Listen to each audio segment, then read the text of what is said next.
something a little different on the channel today, and I don't usually do these kind of videos in regards to news about the gaming industry or related to the gaming industry, but I thought this is something I'm passionate about. I saw it appear on Twitter this morning, so Eurogamer go with this article, or rather they've published this article on 8th of April, so yesterday as I'm recording this. Game staff told to expect redundancies as most workers move to 0-hour contracts. It's unclear how many jobs will be lost.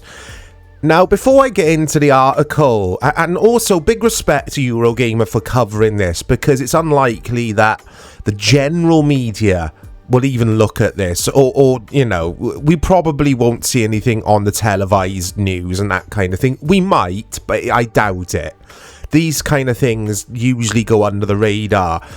But Game, for years and years, I've had issues with them. I mean, I haven't visited a game store for about 4 or 5 years now, because I don't like their business practices, and I think that it's pretty similar in the US when it comes to GameStop, from what I can gather from the GameStop subreddit where the staff post their experiences of working there. Game here in the UK is similar. Whenever I used to go in, it would take forever just to buy a video game because you'd get bombarded with what I call the upsale from the staff, and it's not the staff's fault. They're trained to do it, and if they don't do it, from what I can gather, they get moved on.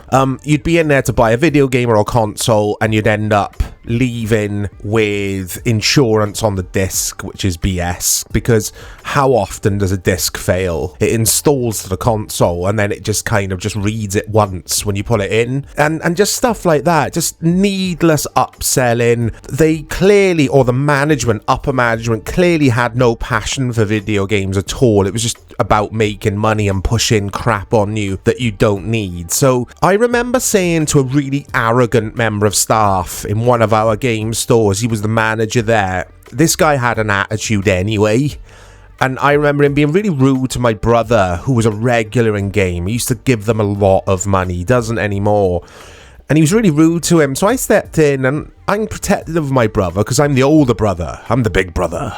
And I said, mate, you know, you don't have to speak to someone like that who spends a lot of money here. And I said, look, everything's moving to digital anyway. And I'd be surprised if your bricks and mortar stores are going to survive, especially when the management's got attitudes like that.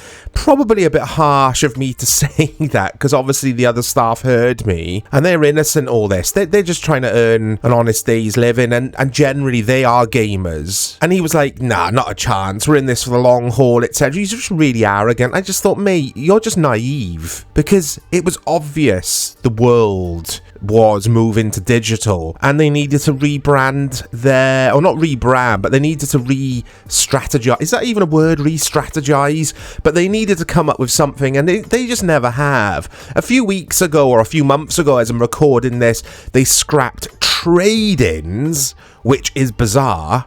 So why would you even go to Game now to buy a plushie? Because it only seems to be plushies and the odd new game, which will cost you a fortune, whereas you can get that brand new game, if you have to have the physical version, from Amazon and the like. There are other online retailers available where it's going to be cheaper. I just don't understand what they're thinking. They were acquired, I think, by Mike Ashley's group, weren't they, a few years back? The guy who used to own Newcastle United, the Sports Direct person. I don't know if they still are. They've buried the game stores or the concessions at the backs of Sports Direct stores now. And yeah, just little corners of the store, and sometimes there's not even anyone on the counter. Someone from Sports Direct runs over to serve you. It's over. It's game over. I had to get that in there. It is game over. It's taken longer than I thought it would, but I think Game Store is circling the drain now. So anyway, let's get to the article at Eurogamer. This is published by Editor-in-Chief Tom Phillips. I'll put the link to the article in the description. Eurogamer, fantastic site. I've always enjoyed their content. They've also got a fantastic YouTube channel as well. Got a lot of time for Eurogamer, one of my favourite sites. The article does start by saying staff members at the UK High Street video game giant Game have been told to expect redundancies. Eurogamer understands, as the company moves most employees to 0-hour contracts. Game already employs newer junior staff members referred to as cast members on 0 hours contracts. Eurogamer understands the chain will now employ most non-managerial staff with 0-hour contracts going forwards. So I'll pause for a sec. That is the main issue of Game, and I assume it has been for a long time, where it says that they'll employ non-managerial staff with 0 hours. It's always the management at Game that seem to get looked after. They don't look after their younger staff, or rather, the general staff who work on the counter, who do the hard graft there. They don't ever seem to get rewarded. And before I do get back to the article, I always used to wonder, back in the day when I used to frequent Game, are the staff on a sales commission to push you the disc insurance and all the pointless crap you don't need? I was just like, they must be to push this hard. They weren't. Apparently, disclaimer, I don't know this is fact, but I've read and heard on the grapevine that they weren't. They just did the upsell to hit targets so they could stay in their jobs. Disclaimer. This is what I've been told by someone I knew who worked there. This is what I've read. This is what I've heard. It's not fact. I don't want to be sued for libel. Back to the article. Multiple staff members speaking to Eurogamer under condition of anonymity today confirmed the changes and said the move to make 0-hour contracts standard across the business was not unexpected. Eurogamer has contacted Game for comment. Staff due to be affected by the layoffs were informed they would be contacted separately, either by telephone or email. It's currently unclear how many jobs are expected to be lost. So it's circling the drain, isn't it? I know I've already said that, but it's the perfect way to describe the situation at Game. I just can't see how this place survives. I just don't see why you would need to visit a Game store anymore. The article concludes by saying Game is currently in a transitional phase that has seen high street outlets replaced by smaller game concessions in Sports Direct and House of Fraser stores. The move has also prompted the end of Game's trade-in service, as Eurogamer reported back in January. Game has been part of the Frasers Group since 2019 when the company accepted a takeover bid worth 52 million. There you go, it's part of the Frasers Group. I didn't know that. Let's have a look at a few of the comments on this article, see what other people are saying. So, One-Eyed Pirate says 0-hour contracts are a disgrace. Seems like something even the most toothless workers' protection laws would take issue with, yet here we are.